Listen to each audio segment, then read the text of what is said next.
जय जय श्री राधे, जय जय श्री कृष्णा।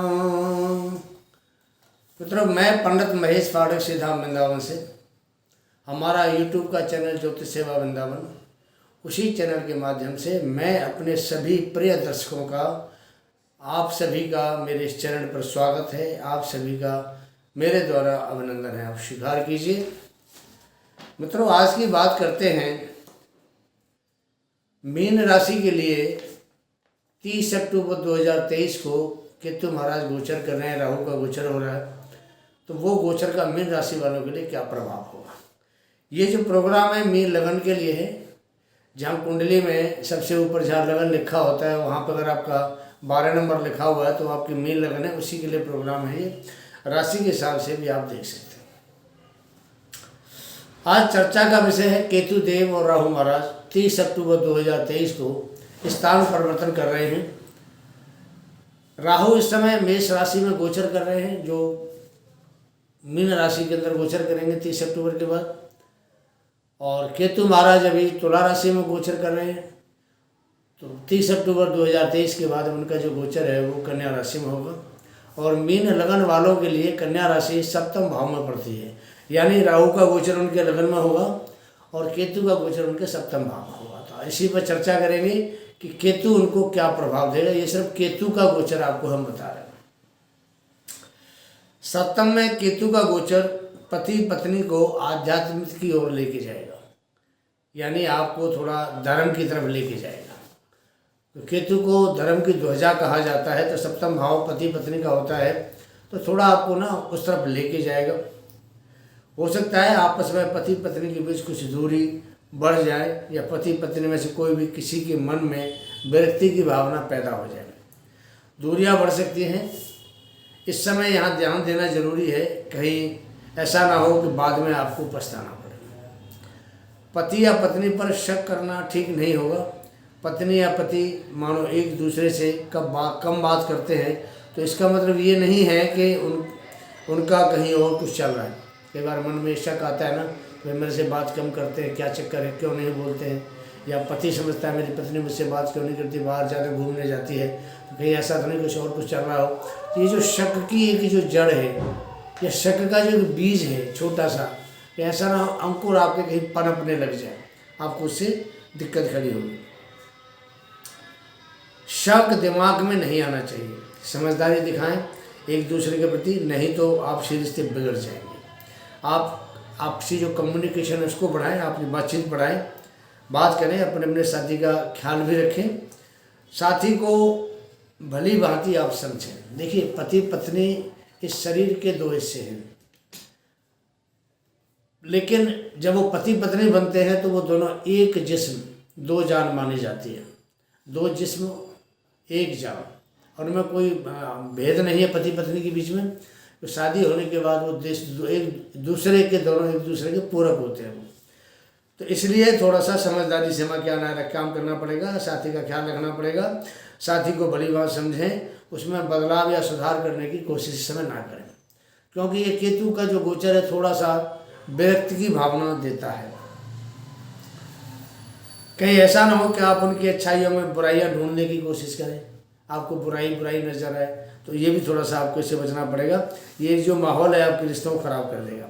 देखिए, कमियां ढूंढना आपके रिश्तों में दरार डालेगा, परस्पर लगाव कम होगा, प्यार कम होगा, तो भी दिक्कत आ जाएगी। केतु का मतलब आपस में दूरी बनाना, एक दूसरे से अनअटैचमेंट पैदा करना, विरक्ता भावना बढ़ाना। आप कोई भी हो, पति हो सकता है, पत्नी हो सकता है। केतु का काम है दूरी बढ़ाना। आप कुंडली के किसी भी भाव में अगर केतु को रख के देखते हैं तो वो कहीं ना कहीं विरक्ति हमें अवश्य देता है, एक दूसरे भाव से वो दूर करने की कोशिश करता है। चाहे वो बच्चों का भाव है, चाहे वो घर के सुख का भाव है, चाहे भाग्य का भाव है, वहाँ भी विरक्ति देता है। कर्म का भाव है, वहाँ भी विरक्ति देता है। सप्तम भाव है पति पत्नी का, व्यापार का, बिजनेस का भाव है, यहाँ भी आपको विरक्ति देगा। तो थोड़ा सा इसको आपको समझना होगा।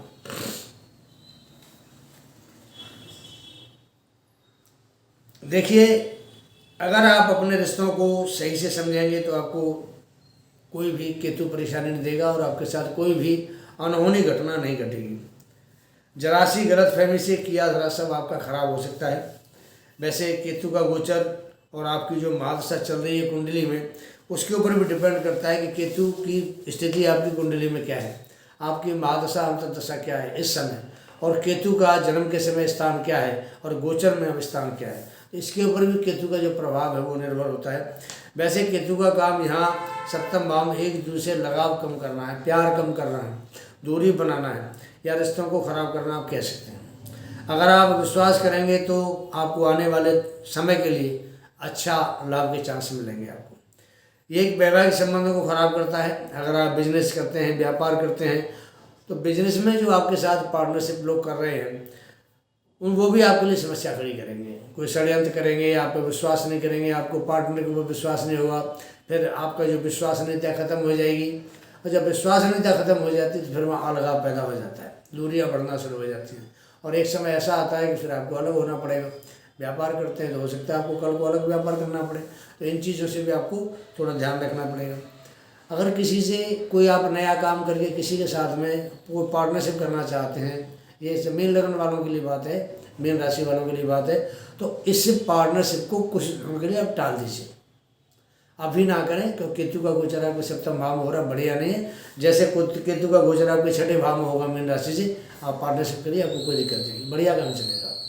लेकिन इस समय जो 18 महीने का टाइम है इसको आपको टालना पड़ेगा। अगर मीन राशि वाले कोई लड़का है, लड़की है, अगर कोई शादी विवाह की बात चल रही है, तो मेरे हिसाब से इस समय उसको डिले कर देना चाहिए। तो डिले करेंगे तभी आपको फ़ायदा होगा, नहीं फ़ायदा नहीं होगा। कम से कम 18 महीने के लिए शादी को पोस्टपोन कर दें, इसके बाद शादी करें आप। देखिए, पति पत्नी इस समय विवाद ना करें, एक दूसरे पर विश्वास करें।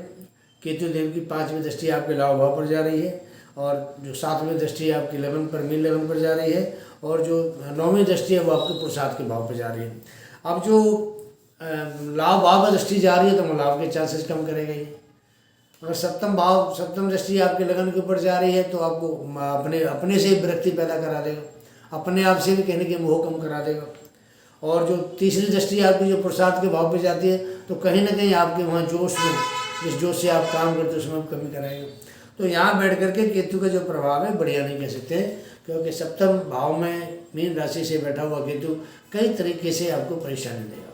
इसलिए इस समय आपको सबसे ज़्यादा ज़रूरत समझदारी की है, क्योंकि अभी आपकी इच्छा पूर्ति होगी नहीं, मनोकामना जो पूर्ति नहीं होगी, अपने आप को बदल नहीं सकते आप। जो आपको ग्रह कराएगा करना तो आपको वही पड़ेगा, क्योंकि आप अपने बस में नहीं हैं, आप ग्रहों के बस में हैं, तो वो तो आपको काम करना पड़ेगा। कोई भी मनोकामना उसमें पूर्ति आपकी अभी होनी नहीं है, इसलिए थोड़ा समझदारी से काम लें। पति पत्नी, बिजनेस पार्टनर जो भी है, दैनिक रोजगार आपका जो भी है, उसमें जैसा चल रहा है थोड़ा उसको समझदारी से चलाएंगे तो आपके लिए बढ़िया रहेगा। बात करते हैं उपाय के लिए कि आपको क्या उपाय करना चाहिए कि जो रिश्ते हैं, संबंध है, ये बचे रहें। हमारा चैनल ज्योतिष सेवा वृंदावन धारण का आध्यात्मिक का ज्योतिष का चैनल है, आपके लिए नई नई जानकारी लेकर रोज आते रहते हैं। तो सबसे पहले जो दर्शक हमसे नए जुड़ रहे हैं, हमारा उनसे निवेदन है कि हमारे चैनल को सब्सक्राइब करें, लाइक करें, बेल पुश आइकन इसको ऑल करें, ताकि सबसे पहले नोटिफिकेशन आपको मिले। और उसके बाद अगर आपको हमारा प्रोग्राम पसंद आता है तो उसको आप शेयर कीजिए। शेयर कहाँ करना है? अपने रिश्तेदारों में, अपने दोस्तों में, अपने जो क्लोज सर्कल है आपको, उसमें आपको इसको शेयर करना है। हम कुंडली का विश्लेषण करते हैं। अगर आपको अपनी कुंडली हमें दिखानी है, कुंडली के बारे में जानना चाहते हैं, अपने भविष्य के बारे में कुछ नई जानकारी प्राप्त करना चाहते हैं, अपनी कुंडली का डेट ऑफ बर्थ हमारे जो नंबर आपके सामने ये व्हाट्सएप पे आ रहा है, नंबर भेजिए और पाइए एक अच्छा समाधान। मित्रों, हमारा काम स्टोन का भी है, हम स्टोन में डील करते हैं। अगर आपको किसी प्रकार का भी रत्न चाहिए, शुद्ध रत्न चाहिए, अच्छी कीमत पे चाहिए, गारंटी का माल चाहिए, तो आप हमारे संस्थान से संपर्क करें। राधे राधे। बात करते हैं उपाय की। देखिए, केतु के लिए सबसे बढ़िया उपाय होता है गणेश की आराधना, गणेश जी की पूजा, गणेश जी का सिमरन, गणेश जी का मंत्र जाप, और गणेश जी के लिए जो उसके स्त्रोत आते हैं गणेश जी के, उनका आपको पाठ करना चाहिए। अगर आप गणेश जी के मंत्र का जप करते हैं तो वो भी आपके लिए अच्छा है। गणेश जी की आप रोजाना पूजा करेंगे तो वो भी आपके लिए अच्छा है। एक गणेश अथर्व स्त्रोत आता है, आप उसका पाठ करेंगे वो भी आपके लिए अच्छा है। और गणेश जी के सहस्त्र नाम से स्त्रोत आता है, तो एक एक नाम लेके, जो 1000 नाम है गणेश जी के, एक एक दूर्वा आप बुधवार के दिन गणेश जी पर चढ़ाइए तो उससे भी आपको लाभ होगा। और यहाँ गणेश जी का आपको एक मंत्र बता रहे हैं, और वो मंत्र आप रोजाना नियमित करते हैं तो आपको उससे भी दिक्कत कम होनी शुरू होगी आपकी। मंत्र है ओम गजाननं भूतगणाधिसेवितं कपितजम्बूफलचारुभक्षणं उमासुतं शोकविनाशकारकं नमामि विघ्नेश्वर पादपंकजं। इसका रोजाना आप 11-21 बार जाप करें तो गणेश जी आपके ऊपर अपनी कृपा बरसाएंगे और आपका कल्याण होगा। राधे राधे।